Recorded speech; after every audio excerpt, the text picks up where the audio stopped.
Hello बच्चों। तो आज हम शुरू कर रहे हैं एक बड़ा ही इंटरेस्टिंग चैप्टर ट्रिग्नोमेट्रिक फंक्शंस।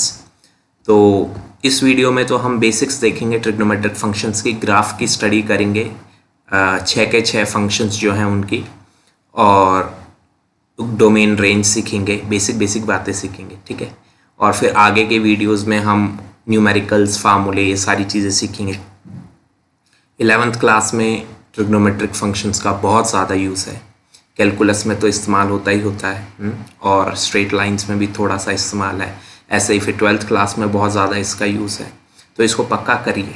हम ऑब्ज़र्व करते हैं बच्चे 12th क्लास तक पहुंच जाते हैं और उनकी ट्रिग्नोमेट्री बहुत ही वीक होती है। तो ट्रिग्नोमेट्री वीक होना मतलब फिर पूरी मैथ्स वीक होने लगती है, ठीक है। तो बेस बनाएंगे आहिस्ता आहिस्ता, धीरे धीरे, समय लगेगा, सीधा क्वेश्चंस पे जंप नहीं करेंगे। पूरा वीडियो देखिए, सारे वीडियोस देखिए, सीक्वेंशियली देखिए, राइट। स्टार्ट करते हैं ट्रिग्नोमेट्रिक फंक्शंस का बेसिक्स। तो ट्रिग्नोमेट्री फंक्शन, ट्रिग्नोमेट्री वर्ड जो है वो 2 वर्ड से डराइव हुआ है। ग्रीक वर्ड्स हैं trigonon, trigonon means triangle, and metron, metron means measure. Okay, so it is a branch of mathematics that studies relationship between side lengths and angles of the triangle। किसी triangle के sides और उसके angles के बीच के relation को trigonometry कहते हैं। तो ये 10th क्लास में हमने सीखा है ना। जैसे कि परपेंडिकुलर को बेस से डिवाइड कर दो तो वो tan थीटा के बराबर है, परपेंडिकुलर को हाइपोटेन्यूज से डिवाइड कर दो तो sin थीटा के बराबर है। तो आप क्या कर रहे हैं, साइड्स का रेशियो और एंगल के बीच में रिलेशन देख रहे हैं, ठीक है बेटे। तो ये तो है बेसिक ट्रिग्नोमेट्री की डेफिनेशन। अभी ट्रिग्नोमेट्रिक फंक्शन बताना बाकी है। ओके, तो यहाँ पर ये भी लिखा हुआ है कि जो ग्रीक्स थे, ग्रीक्स कैलकुलेशन ऑफ कॉर्ड्स करते थे, और कॉर्ड्स की कैलकुलेशन उससे ही, अभी मैं आपको दिखाऊंगा डायग्रामेटिकली, उससे भी ट्रिग्नोमेट्री की स्टडी होती है। और जो इंडियन मैथमेटिशियंस थे वो एक्चुअली एस्ट्रोलॉजर भी थे, तो वो ट्रिग्नोमेट्रिक रेशियोज़ की टेबल बनाया करते थे। जैसे जब हम न्यूमरोलॉजी करते हैं, जिन्हें न्यूमरोलॉजी आती है, तो उसमें साइन फंक्शन का बहुत ज़्यादा इस्तेमाल है। इस पर मैं एक और वीडियो ज़रूर बनाऊंगा कि आर्यभट्ट किस तरीके से ये सब करते थे। हमने भी अपने फादर से बेसिक जो ये मैथमेटिकल न्यूमरोलॉजी होती है वो सीखी है, क्योंकि उनको भी ये आती थी तो उसमें भी बहुत ज़्यादा ये सब यूज़ है। तो हमें भी बचपन में पता चल गया था कि अच्छा, आर्यभट्ट जो हैं वो बहुत बड़े गणितज्ञ थे, और गणित का प्रयोग वो किस तरीके से अपनी एस्ट्रोलॉजिकल कैलकुलेशन और न्यूमरोलॉजी में करते थे, ठीक है जी। तो सबसे पहला जो नोन टेबल है ट्रिग्नोमेट्रिक रेशियोज़ का, वो साइन टेबल, तो ये हमारे आर्यभट्ट जी ने बनाया था। इंग्लिश में आर्यभट्टा लिखते हैं, बट प्रॉपरली आर्यभट्ट। ओके, तो ट्रिग्नोमेट्रिक रेशियोज तो आप सभी जानते हैं, उसको ज़्यादा खींचेंगे नहीं। साइन ए होता है परपेंडिकुलर अपॉन हाइपोटेन्यूज, परपेंडिकुलर जिसे यहाँ अपोजिट भी कहा जाता है। ये क्लासिकल ग्रीक मेथड में लिखा हुआ है, परपेंडिकुलर मीन्स अपोजिट। और ये जो 90 डिग्री की जो दूसरी साइड होती है जिसे हम बेस कहते हैं, उसको एडजेसेंट भी कहा जाता था। पर आप जानते हैं साइन होता है परपेंडिकुलर अपॉन हाइपोटेन्यूज, कॉस होता है base upon hypotenuse, and ten होता है परपेंडिकुलर अपॉन बेस। और ये बेसिकली कहा जाए तो ये 3 मेन ट्रिग्नोमेट्रिक फंक्शंस हैं, साइन कॉस टेन, राइट। आपने सबसे पहले यही पढ़े होंगे।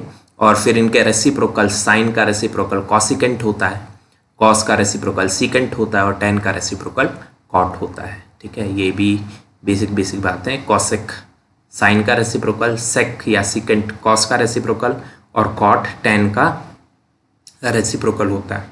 मैं आपको बताऊं, जब शुरू में टेबल्स बनाई गई साइन की तो किस प्रकार बनाई गई, और ग्रीक्स ने भी उसी मेथड से बनाया, इंडियन मैथमेटिशियंस ने भी उसी मेथड से बनाया है।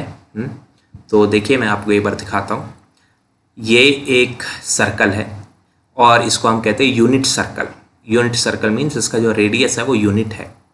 अब उसको आप 1 सेंटीमीटर, 1 इंच, 1 फीट, 1 मीटर कुछ भी ले सकते हैं, वो आपकी मर्जी है, पर इसका रेडियस 1 है, ठीक है, 1 यूनिट है। तो जहाँ पर भी इसका रेडियस है वो 1 है, राइट। अच्छा, अभी जो सर्कल है बेटा, इसके सेंटर में जो O है वो हमारे जो कोऑर्डिनेट सिस्टम पढ़ते हैं ना, ये एक्स एक्सिस, ये वाई एक्सिस, और सेंटर में O 0 0 है, राइट। तो यहाँ से लेकर इस पॉइंट से लेकर इस पॉइंट तक की जो ये पूरी लेंथ है ये 1 है, क्योंकि रेडियस 1 है, इसलिए यहाँ लिखा है 1 0। ये 10th क्लास में कोऑर्डिनेट ज्योमेट्री में था ना, ये पॉइंट हो जाएगा 1 0। ऐसे ये y एक्सिस पर भी ये लेंथ 1 है, तो यहाँ पर x 0 y 1, राइट। यहाँ पर नेगेटिव डायरेक्शन x एक्सिस में -1 0, ठीक है, -1 0, और नीचे 0 -1। तो ये तो समझ गए कि रेडियस 1 है इस वजह से, और कोऑर्डिनेट सिस्टम के हिसाब से उसका प्लस माइनस देख लेना है। तो साइन की टेबल या कॉस की टेबल आप इसकी मदद से बड़ी इजीली बना सकते हैं, इनफैक्ट tan की भी बना सकते हैं, पर मैं अभी पहले बात साइन की कर लेता हूँ, राइट।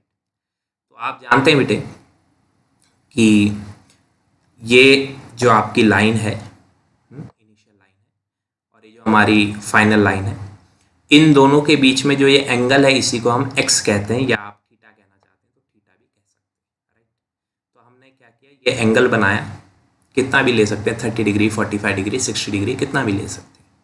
और फिर ये इस पॉइंट से इस लाइन को हमने ज्वाइन किया और ये नीचे लाई परपेंडिकुलर, तो यहाँ पे आपके पास एक ट्राइंगल बन गया, बना कि नहीं। ये ट्राइंगल, इस ट्राइंगल के अंदर ये हाइपोटेन्यूज है, ये बेस है, ये परपेंडिकुलर है, राइट। और जो ये पॉइंट आप देख रहे हैं, ये पॉइंट इसकी दूरी y एक्सिस से कितनी है, ये दूरी कितनी है y एक्सिस, ये दूरी है a, ठीक है। हमने कहा मान लिया जाए ये दूरी है a, ठीक है। और इसकी नीचे से जो दूरी है उसको हमने कहा b। अब ये कुछ भी हो सकती है, 1 से बड़ी तो नहीं हो सकती, 1 से छोटी छोटी कुछ होगी, 0.6, 0.5, 0.7, 0.8, कुछ भी हो सकता है, a भी और b भी। तो a क्या होती है, ये दूरी, और b क्या होती है, ये नीचे से ये दूरी, ठीक है। ये बेसिक अभी बात कर रहे हैं। अच्छा, अब आप देखिए, अगर मैं कहता हूँ मुझे यहाँ पे साइन x की वैल्यू चाहिए, मुझे वैल्यू चाहिए साइन x की, तो आप मुझे बताइए, जो आपका बेसिक नॉलेज है ट्रिग्नोमेट्री का, ट्रिग्नोमेट्रिक फंक्शंस की बात नहीं कर रहे, ट्रिग्नोमेट्री की बात कर रहे हैं, बेसिक नॉलेज है ट्रिग्नोमेट्री का, उसके हिसाब से साइन किसके बराबर होना चाहिए, परपेंडिकुलर अपॉन हाइपोटेन्यूज होना चाहिए कि नहीं। तो साइन x कितना हो जाएगा, b अपॉन, और हाइपोटेन्यूज 1 है इस केस में, राइट। तो b अपॉन 1 तो लिखने की जरूरत नहीं है, तो साइन x हो जाएगा b। कितना सिंपल है। अच्छा, अगर मैं आपसे कहूँ मुझे यहाँ cos x की वैल्यू निकालनी है, cos x की, तो cos x फार्मूले के अकॉर्डिंग cos किसके बराबर होता है, बेस अपॉन हाइपोटेन्यूज, राइट। तो इस ट्राइंगल का बेस कितना है, बेस है ये लेंथ, और ये लेंथ कितनी कही थी मैंने, ये लेंथ मैंने कहा था कि ये a के बराबर है, यहाँ से लेकर यहाँ तक ये लेंथ a के बराबर, तभी तो ये पॉइंट a भी लिखा है ना। a क्या रिप्रेजेंट करता है, ये लेंथ कितनी है, और b क्या रिप्रेजेंट करता है, ये लेंथ कितनी, तो ये पॉइंट है a, राइट। तो cos x का है बेस यानी a अपॉन हाइपोटेन्यूज a/1, यानी cos x बराबर किसके हो गया, cos x बराबर हो गया a के। मेरी बात समझ आई। तो अब कोई कहे कि किस प्रकार से, जो जैसे मैंने कहा ट्रिग्नोमेट्री के जो टेबल है इंडिया में बहुत पहले बना ली गई थी, कैसे बनाई गई होगी। तो आप देखिए यहाँ पे अगर कोई कितना भी एंगल लेता है, 10 डिग्री का एंगल ले लिया है ना, और फिर उससे ऐसे ज्वाइन कर दिया, तो ये जो पॉइंट है, राइट, उसकी दूरी देखनी है इस लाइन से कितनी है, इस लाइन से कितनी दूरी है। तो ये दूरी क्या हो जाएगी, क्या वैल्यू है ये a, राइट, इस वैल्यू को कहते हैं a। तो ये आ जाएगी आपकी cos की वैल्यू, समझ गए। तो उस एंगल x के लिए ये जो दूरी है, ये दूरी आ जाएगी cos की वैल्यू, चाहे वो 10 डिग्री हो, चाहे 20 हो, चाहे 30 हो, चाहे 40 हो, जो भी होगा वो ये आ जाएगा। और इस पॉइंट की जो नीचे से, इस बेस से ये दूरी है, परपेंडिकुलर डिस्टेंस, ये आपकी साइन की वैल्यू आ जाएगी। तो अलग अलग वैल्यू के लिए 0 degree, 10 degree, 15 degree, 20 degree, 30 degree, कोई भी एंगल लेकर आप ऐसा ट्राइंगल बनाएंगे। इनफैक्ट ये एक्टिविटी भी है, 11th क्लास में कराते हैं बच्चों को। तो जब आप ये ट्राइंगल बनाएंगे तो जो आपकी ये दूरी होगी वो साइन की वैल्यू आ जाएगी, और tan x किसके बराबर होगा, वो होगा sine upon cos. Basic knowledge है, समझ गए। तो साइन आ गया, कॉस आ गया, tan आ गया, और हमें कोई कैलकुलेटर की आवश्यकता नहीं पड़ी इसको निकालने के लिए। कोई हमें टेबल दिखाए कि ये टेबल मेमोराइज करो, इसमें वैल्यू है, तो वो टेबल किसी भगवान ने तो बनाई नहीं है कि जाओ बेटा आज से ये वैल्यूज़ हैं, ऐसा तो है नहीं, है ना। वो तो इंसानों ने कैलकुलेट कर करके वो टेबल बनाई है, और उसको याद करना ठीक है न्यूमेरिकल सॉल्व करने के लिए, पर वो बनी कैसे, वो आपको इस डायग्राम से समझ आ गया होगा। मेरी बात समझ में आ गई। तो इस तरीके से आप सारे एंगल्स के लिए 0 degree, 1 degree, 2 degree, 3 degree, 4 degree, हाँ टीडियस वर्क है, हार्ड वर्किंग काम है, पर आपने देखा ये किया जा सकता है। और जो आप टेबुलर वैल्यू है और जो इससे वैल्यू निकालेंगे दोनों की वैल्यू सेम आएगी। ठीक है बेटे, इतनी बात सबको समझ में आ गई। तो ये था classical method sine cos tan की वैल्यू निकालने का। ठीक है, अब जब अलग अलग एक्स के लिए साइन कॉस टेन की वैल्यूज निकल गई तो जाके जब ये टेबल्स की वैल्यूज जो है वो टेबल में लिख दी गई तो बात आती है ट्रिग्नोमेट्रिक फंक्शंस की। तो पहले फंक्शंस आप पढ़ चुके हैं चैप्टर नंबर 2 में, फंक्शंस, राइट। तो फंक्शंस कई टाइप के होते हैं, polynomial functions, modulus functions, greatest integer functions, ये सारे के सारे फंक्शंस हैं, सिग्नम फंक्शन, राइट। तो फंक्शन में होता क्या है, फंक्शन में क्या होता है कि एक फार्मूला टाइप कुछ बनाया जाता है, जैसे कि सपोज कीजिए हमने बना दिया f(x = x²), ऐसा एक फंक्शन हो गया। तो ये फंक्शन करता क्या है, ये फंक्शन ये करता है कि इसमें आप कोई भी x की वैल्यू पुट करो, कोई भी x की वैल्यू पुट करो, तो उसका जब आप स्क्वायर करोगे तो y की वैल्यू आ जाएगी, राइट। तो हर x के लिए आपको एक एक y मिलता जाएगा और फिर आप उसको प्लॉट कर करके उसका ग्राफ भी बना सकते हैं, हमने उसमें ग्राफिकल स्टडी में पढ़ा था। ठीक है, ऐसे ही साइन फंक्शन जितने भी रियल नंबर्स हैं, जितने भी रियल नंबर्स हैं, जब वो रियल नंबर की वैल्यू x की जगह पुट की जाएगी तो उससे अलग अलग y की वैल्यूज आती हैं, और जो अलग अलग y की वैल्यूज आती हैं वो जब आप ग्राफ में प्लॉट करते हैं एक एक करके, जैसे कि यहाँ पे देख रहे हैं x की अलग अलग वैल्यू 0 के लिए, फिर ऐसे ऐसे पुट करेंगे तो यहाँ पर पॉइंट्स आते जाएंगे, उन पॉइंट्स को जब आप ज्वाइन करोगे तो ये आपका कर्व बनेगा, साइन कर्व। तो साइन की अगर टेबुलर वैल्यूज भी आपने यहाँ पे प्लॉट कर दी ना तो आपका पूरा का पूरा कर्व बन जाएगा। ठीक है, इसमें एक बड़ी खास बात है, वो ये है कि जब हम ग्राफ बनाते हैं तो इसमें जो एक्स एक्सिस है वो सारे रियल नंबर्स होते हैं। ठीक है, तो हमने जब आप पहली एक्सरसाइज करेंगे ना तो उसके अंदर आप देखेंगे कि उसमें डिग्रीज में, जो एंगल हम डिग्री में पढ़ रहे थे ना छोटी क्लासेस में, 30 डिग्री 45 डिग्री, उनको हम रेडियंस में कन्वर्ट कर लेंगे। रेडियन और डिग्री दो मेजर्स होते हैं एंगल नापने के। तो डिग्री मेजर की खासियत ये है कि वो सेक्साडेसिमल सिस्टम में चलता है, यानी 0 डिग्री से 1 डिग्री, अगर मुझे यहाँ 1 डिग्री दिखाना ना, 0 डिग्री से 1 डिग्री, तो 0 से 1 के बीच में 60 डिविजन्स होते हैं, 60 डिविजन्स। जो हमारे जो जनरल मैथ्स जो हम पढ़ते हैं वो पूरी डेसिमल सिस्टम में, दशमलव सिस्टम है, यानी 0 से 1 के बीच में 10 डिविजन्स होते हैं। पर जो एंगल्स की है बात डिग्रीज में, वो 60 डिविजन्स में है, तो थोड़ा सा वो हमारे लिए कन्वीनियंट नहीं होता है। ठीक है, उसको ग्राफ पे बनाना कन्वीनियंट नहीं होता, इसलिए क्या टेक्निक लगाई गई है कि डिग्रीज को हमने रेडियंस में कन्वर्ट किया है। रेडियन एंगल को नापने का एक और मेजर है और ये डेसिमल सिस्टम में चलता है।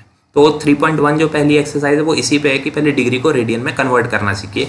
एक बार आप डिग्री को रेडियन में कन्वर्ट करना सीख गए, फिर आप उसको अलग अलग रेडियंस की वैल्यू यहाँ एक्स एक्सिस पर आ जाती हैं, और उन अलग अलग वैल्यूज़ के लिए आपको अलग अलग वैल्यूज़ वाई की मिलती हैं, और फिर आप उनको यहाँ पे पॉइंट करते हैं और फिर फ्री हैंड से ड्रॉ करते हैं तो ग्राफ बन जाता है। अब तो खैर सिमुलेशंस हो गए, सॉफ्टवेयर हो गए, पर क्लासिकल वे ऑफ स्केचिंग का ग्राफ वो मैं आपको बता रहा हूँ। अब तो बस आप जियोजेब्रा ऐप एक ऐप है, उसमें y = sin x डालो, बन के आ जाएगा। पर कैसे बना मैं वो आपको समझा रहा हूँ। तो ये ग्राफ है sin x का। ठीक है, एक बात हमेशा जब भी हम फंक्शन स्टडी करते हैं तो इसमें इसका डोमेन, यानी x की किन किन वैल्यू के लिए ये फंक्शन डिफाइन है, तो ये सारी रियल नंबर वैल्यूज़ के लिए डिफाइन है फंक्शन। यानी आप कोई भी x की वैल्यू इसमें पुट करोगे तो आपको y की वैल्यू मिलेगी, और जो y की वैल्यू मिलेगी वो मिनिमम -1 से मैक्सिमम 1 तक होगी, मिनिमम -1 से मैक्सिमम 1 तक होगी। तो ये है जी बेसिक बात। ठीक है जी, मिनिमम -1 से मैक्सिमम 1 तक ही मिलेगी। क्लियर है? तो ये आपका ग्राफ बन जाएगा। इसमें देखो 0 से लेकर π/2 तक पहले वैल्यू बढ़ती है π/2 पे मैक्सिमम हो जाती है। याद कराते हैं ना बचपन में, sin 90 is 1, 10th क्लास में sin 90 is 1। फिर π/2 से π तक फिर घटती है, फिर π से नेगेटिव में जाती है 3π/2, फिर 3π/2 से 2π पर आकर फिर यहाँ पर 0 हो जाती है, और यही प्रोसेस रिपीट होता जाता है। जो आप इधर देख रहे हो ना, इधर ऐसे ये जो कर्व है, यही आगे आगे हर जगह ये रिपीट होते जाएगा। ठीक है, तो हर 2π इंटरवल पे ये रिपीट होता जाता है। तो ये बस इतना अभी समझना काफ़ी है। बाकी 12th क्लास में इन्वर्स ट्रिग्नोमेट्रिक फंक्शन आता है, फिर दोबारा एक बार ही आएगा। ठीक है, तो डोमेन क्या है? रियल नंबर, और रेंज क्या है कि y की वैल्यू -1 से 1 तक कुछ भी हो सकती है, उससे ज़्यादा नहीं, उससे कम नहीं। ठीक है, कॉस का फंक्शन देखते हैं, तो कॉस का भी सेम मैंने आपको हिसाब किताब बताया कैसे उसकी वैल्यूज पता करी जा सकती हैं अलग अलग एक्स के लिए। तो ये एक्स एक्सिस है, इस पर फिर से रेडियन में एंगल लिए जाते हैं और हर एक्स की वैल्यू के लिए आपको कोई ना कोई वाई की वैल्यू मिलेगी। जैसे एक्स जीरो पुट करेंगे तो कॉस जीरो होता है 1, है ना। तो ऐसे अलग अलग वैल्यूज पुट करेंगे तो आपको अलग अलग वैल्यू मिलेगी। अभी मैं रेडियन वैल्यूज बोल के आपको कंफ्यूज नहीं करना चाहता, वो तो अगली एक्सरसाइज में है ही, ठीक है बेटे। तो देखिए ये है कि कॉस और साइन का फंक्शन ऑलमोस्ट सेम है, पर कॉस जीरो जब यहाँ पर एक्स जीरो है तो कॉस की वैल्यू 1 होती है, और जब कॉस पाई बाय 2 होता है तो उसकी वैल्यू 0 होती है। ये हमने मेमोराइज किया है। और साइन में उल्टा है, साइन में पहले 0 होता है फिर 1 होता है। तो साइन नीचे से ऊपर को बढ़ता हुआ ग्राफ है फर्स्ट इंटरवल में, और कॉस जो है ऊपर से नीचे आता है और फिर पाई पर मिनिमम होकर फिर ऊपर बढ़ता है। इसका भी जो रेंज है वो -1 से 1 तक ही है, ठीक है बेटा। तो ये कॉस का आपका ग्राफ है, समझ आ गया। ऊपर से नीचे फिर नीचे से ऐसे ऊपर, राइट। और इसमें कैसा है, बीच से शुरू होता है, 0 से ऊपर जाता है फिर नीचे जाता है फिर यहाँ पर आकर रुक जाता है, और यहाँ पर ऐसे यहाँ से चला यहाँ आया आके वहीं पर रुकेगा जहाँ से शुरुआत करी थी, ठीक है। और यही फिर ग्राफ हर जगह रिपीट हो जाएगा 2π इंटरवल पे, ठीक है ना। इसीलिए जब भी आप देखेंगे ट्रिग्नोमेट्री की स्टडी 0 से 2π तक कर देते हैं, उसके बाद उसको फिर रिपीटेशन शुरू हो जाता है, ठीक है। कोई प्रॉब्लम नहीं है, समझ आ गया। tan x, अब देखिए बेटा tan जो है वो साइन बाय कॉस के बराबर होता है, पता है ना आपको। tan बराबर होता है साइन बाय कॉस के। और एक छोटी सी बात है कि अगर कॉस होगा 0 तो tan डिफाइन ही नहीं होगा। कॉस की वैल्यू जब होगी 0 तो tan डिफाइन ही नहीं होगा, सही बात है, क्योंकि sine by 0 is not defined. कोई भी number divide by 0 is not defined. तो अब कॉस 0 कहाँ कहाँ होता है एक बार देख लेते हैं। कॉस 0 होता है बेटा π/2 पर, है ना, देखा आपने ग्राफ यहाँ आ गया। फिर इधर भी है 3π/2 पर, ये π/2 है, उसमें पाई ऐड किया तो 3π/2, इसमें पाई ऐड किया तो 5π/2, इसमें पाई ऐड किया तो 7π/2, इसमें पाई ऐड किया तो 9π/2। इसी तरीके से यहाँ -π/2, -3π/2, -5π/2, -10π/2, इन सब जगह पर कॉस 0 हो जाएगा। तो इन सब जगह पर tan एग्जिस्ट ही नहीं करेगा क्योंकि डिनोमिनेटर 0 हो गया, ठीक है। तो हम ये कहते हैं कि जो हमारा tan फंक्शन है वो सारे रियल नंबर पे एग्जिस्ट करता है, बस 2n+1 π/2 पे एग्जिस्ट नहीं करता।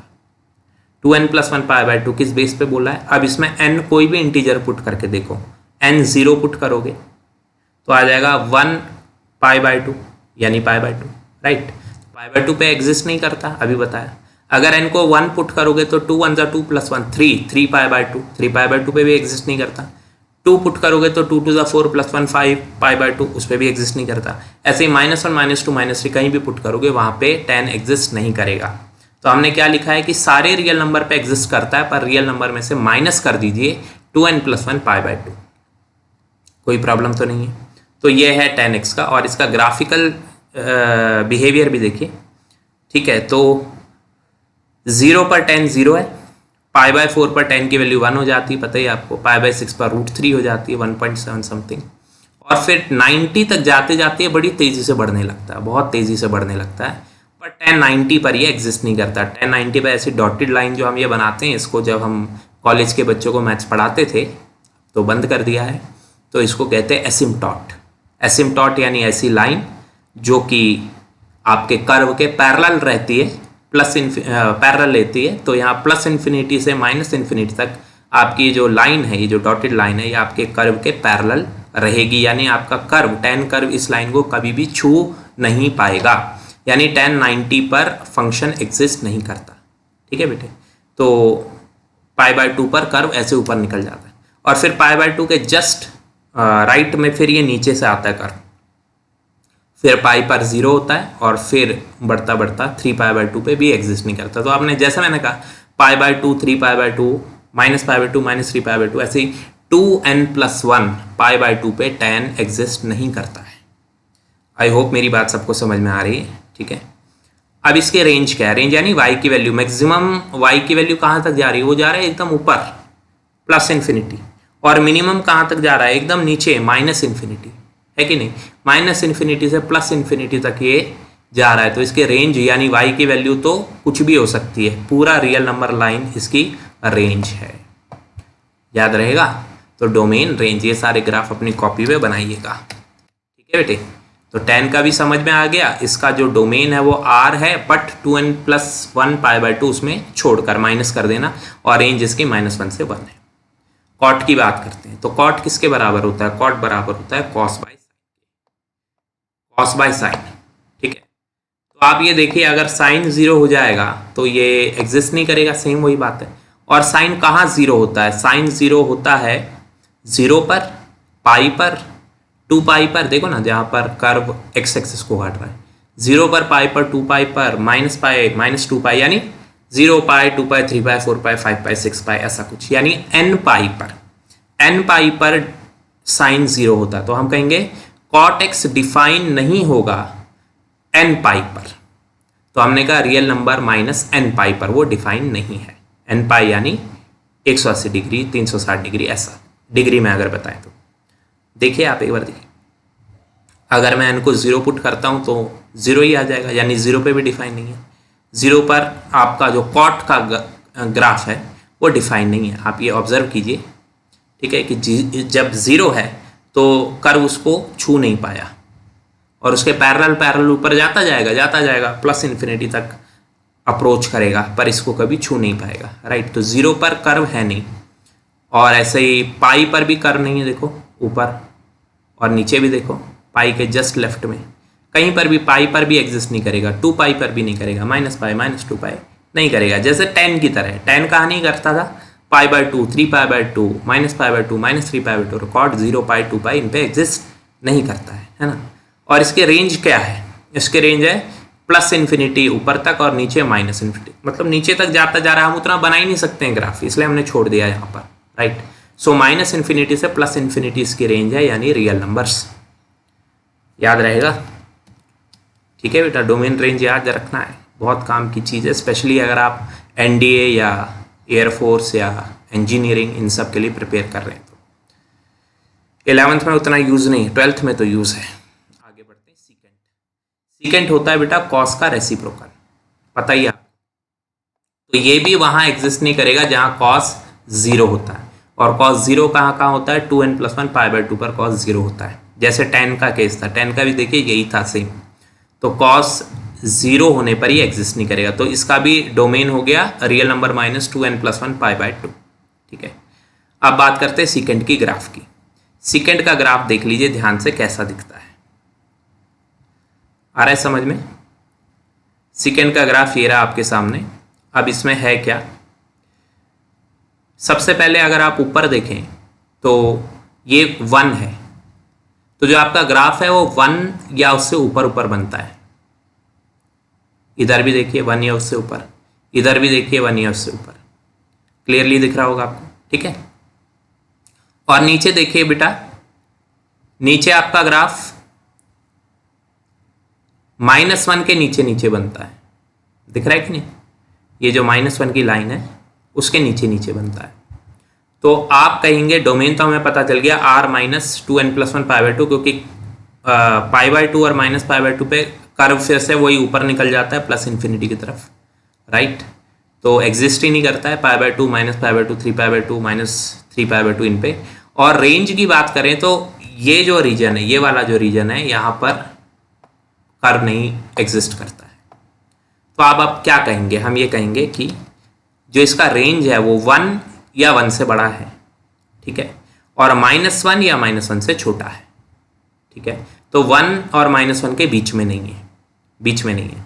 तो रेंज लिखने का तरीका होगा, सारे रियल नंबर हैं, ऊपर तो कहीं तक भी जा रहा है, नीचे भी कहीं तक भी जा रहा है, पर उसमें माइनस कर लीजिए बीच का -1 से 1। ये जो बीच का रीजन -1 से 1 है, इसको माइनस करके 1 से लेकर +∞ तक पूरा जा रहा है, और -1 से लेकर -∞ तक पूरा जा रहा है, बस बीच का रीजन नहीं है।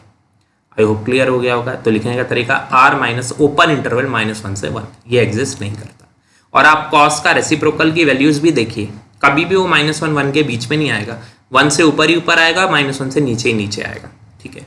और आप साइंटिफिक कैलकुलेटर का यूज़ करते हैं तो उसमें भी आप वैल्यू सीकेंट कुछ भी 0.1, 0.2, 0.3 कुछ भी पुट करके देखिए, कभी भी उसकी वैल्यू -1 1 के बीच में नहीं आएगी, और ग्राफ उसका ऐसा ही बनेगा, ठीक है। बड़ा इंटरेस्टिंग होती है एक्टिविटी, अगर फ्री हो कभी तो बना के देखिएगा। सेम कॉसिकेंट है, सेम कॉसिकेंट है। बस हुआ क्या है, ये जो कर्व था, ये यहाँ पर जो जीरो है, यहाँ जीरो, इसके ऊपर ऐसा था, है ना, यू शेप्ड, और यहाँ पर कॉसिकेंट में सेम कुछ ऐसा ही है, पर जीरो पे वो यू शेप्ड नहीं है, वो यू शेप्ड है 90 डिग्री पर। ठीक है, तो 90 डिग्री पर वो यू शेप्ड है। देखिए मैं दिखाता हूँ, ये रहा 90 डिग्री, उस पर यू शेप्ड है। ठीक है, और कॉसिकेंट है तो कॉसिकेंट क्या होता है, 1/sin। तो जब साइन जीरो होगा तो ये एग्जिस्ट नहीं करेगा। और साइन जीरो होगा कब, साइन जीरो होगा 0 डिग्री पर, तो 0 डिग्री पर ये एग्जिस्ट नहीं कर रहा। पाई पर 180 डिग्री पर, पाई पर ये एग्जिस्ट नहीं कर रहा, 2 पाई पर एग्जिस्ट नहीं कर रहा, माइनस पाई पर एग्जिस्ट नहीं कर रहा, -2 पाई पर एग्जिस्ट नहीं कर रहा। बात समझ में आई? तो ऐसा होता है। ठीक है, सब कुछ दिखने में तो वैसा ही है, पर थोड़ा सा फर्क है, कहाँ पर वो एग्जिस्ट नहीं करता उसमें फ़र्क है ना। ये वाला कैसा था, ये वाई एक्सिस के बीचों बीच से ऐसे था, और यहाँ पे कैसा है, वाई एक्सिस को नहीं काट रहा है, यहाँ से 90 पे है यू शेप्ड, राइट। और रेंज इसकी भी सेम है, क्योंकि ये भी बीच में नहीं आता है यहाँ पर, है ना। तो सारे real number minus open interval -1 से 1, वो हटा दीजिए तो उसकी रेंज आ जाएगी। और डोमेन क्या है, डोमेन है सारे रियल नंबर n पाई को छोड़कर, जैसे कॉट की जो डोमेन होती थी, कॉट भी r-n पाई पर एग्जिस्ट नहीं करता था। तो यही है सब कुछ इसके फंक्शंस के बारे में।